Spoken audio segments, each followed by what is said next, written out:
This video is a follow-on to the previous 3 videos I did about the TikTok refugees and the little red book Rednote phenomena. If you haven't seen those videos, then I'd recommend you doing so before watching this one. Point number 10, the cost of living in the US. A cross-cultural exchange has been taking place on the Little Red Book between Americans and Chinese people. They've been comparing different aspects of their lives, particularly the cost of living in their respective countries. In this video, I shall talk about one of the main reasons why the cost of living in the US is so high. I will first set the scene. In the 1950s, for a traditional family unit, it was possible for one person to work and be able to cover all expenses for the household. There were traditional gender roles back then, so this meant that typically the man was the breadwinner. The woman stayed at home and looked after kids and managed the household. This time period for me represents the zenith for the American empire. Times were good. People were living the American dream. This state of affairs changed. In a family unit, commonly now, both husband and wife have to work. Some people have 2 or even 3 jobs to make ends meet. 78% of Americans live paycheck to paycheck. So what happened? What changed? The answer is not so simple, but one of the biggest factors that brought about the change was the decline of the dollar. Permit me to explain. People usually think of inflation in terms of rising prices, but I think it's a mistake to think of inflation in this way. Rising prices are the end result of inflation. The rising prices that we see in, say, a supermarket, the costs of goods, are the fruits of the tree, the apple on the apple tree. Inflation is defined by the Austrian School of Economics as an increase in the money supply. Basically, to put in everyday terms, the government, or should I say the central banks, create currency. A good analogy to use to gain an understanding of the issue of inflation is whiskey. Some people like to drink whiskey neat. Some people like to drink whiskey with ice. Some people like to drink whiskey with water. If you add water, the whiskey becomes somewhat diluted, not quite so strong. If you add too much water, the taste of whiskey is lessened to some extent, and more importantly perhaps, it loses some of its potency in respect of each mouthful taken. The same is true of a currency. It can become diluted, it can lose its potency, although different terms are used. Analogies are rarely perfect, but I hope you get the general idea. When it comes to a currency, instead of saying adding water, the phrase used is an increase in the money supply, and dilute, the term used is either devalue or debase, and for potency, the term used is purchasing power. Purchasing power is the ability of a currency to pay for goods and services. Increasing the money supply is not good for a currency. It devalues or debases the currency. A devaluation is a loss of value. The currency loses purchasing power. I would suggest that a better way to think about inflation is to see inflation in terms of purchasing power. So when the purchasing power of a currency decreases, the ability of that currency to pay for goods and services decreases. Everything is relative. In the event of a devaluation, essentially what's happened is the currency has lost some of its purchasing power in relation to the product. So it's best not to think of the product rising in price or getting more expensive. Switch your thinking and instead think of a currency losing some of its purchasing power in relation to the product. Perhaps it might help if I refer you to the Rubens vase optical illusion with a vase and 2 faces. I'm sure you've all seen this. At one point you can see a vase and then you switch to seeing 2 faces. This illusion deals with perceptions. Bear in mind that the image itself has not changed. The only thing that's changed is your perception. What I'm suggesting is something of a similar nature. It also concerns perceptions. Hopefully, you'll be able to switch your thinking and perceive inflation in a different way. The rising prices view is not incorrect per se. It is, after all, commensurate with inflation.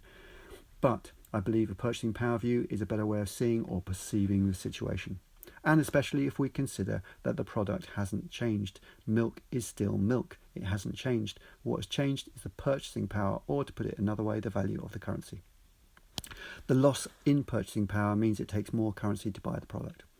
If you want any evidence, there's a chart you might want to look at. Simply type Fred chart purchasing power into a search engine and look at the Fred chart called Purchasing Power of a Consumer Dollar in the US City Average. This chart will show you what a great job the Fed has done at destroying the purchasing power of the dollar. It shows the decline in purchasing power of the dollar since 1913, which is when the Fed came into being. According to the chart, the dollar has not only suffered a very significant loss in value over that time period, but it's almost worthless. I refer you also to 2 videos I've done on my BitChute channel and articles that I've done on my Substack entitled Inflation, Rising Prices versus Purchasing Power. and purchasing power of currencies weightlifter analogy, which I obviously recommend reading or watching. Who is responsible for this? Well, I've heard some people say that Americans are getting red-pilled on Rednote. They've come to the conclusion that the governments have lied to them all these years. I would say that they don't know the half of it. I'm now going to properly red pill some people listening to this video or watching or listening to this audio, watching the video. The simple answer is the various American administrations, no matter Democrat or Republican. But I should also say that the US government works in cahoots with the Fed, the central bank of the US. The Fed was established over a century ago on December 23rd, 1913. Any Americans in the audience can thank President Woodrow Wilson for that particular treasonous act. The plan had been hatched by the banksters, or the money trust as they were known back then, in a place called Jekyll Island, Glynn County, Georgia. To quote from Wikipedia, open quotes. At the end of November 1910, Senator Nelson W. Aldrich and Assistant Secretary of the U.S. Treasury Department, Pate Andrew, and 5 of the country's leading financiers arrived at the Jekyll Island Club to conduct a secret meeting to plan the country's monetary policy and banking system. Close quotes. This was dubbed the Aldrich Plan. The reason for the secrecy was that many people were against the money trust. This plan was defeated, but another plan very similar to it was put forward and passed into law. I think I'm right in saying that people behind the Fed, the money trust, were of a mind to get a central bank in the US ever since Andrew Jackson ended the second bank. They set about engineering a banking crisis in order to persuade people of America that a central bank was necessary for financial stability.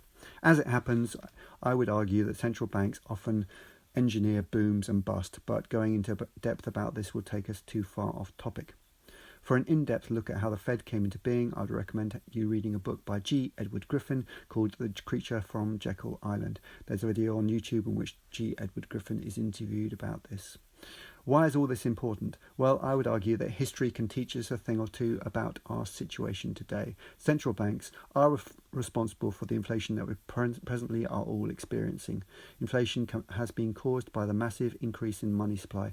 They've created currency on a truly massive scale.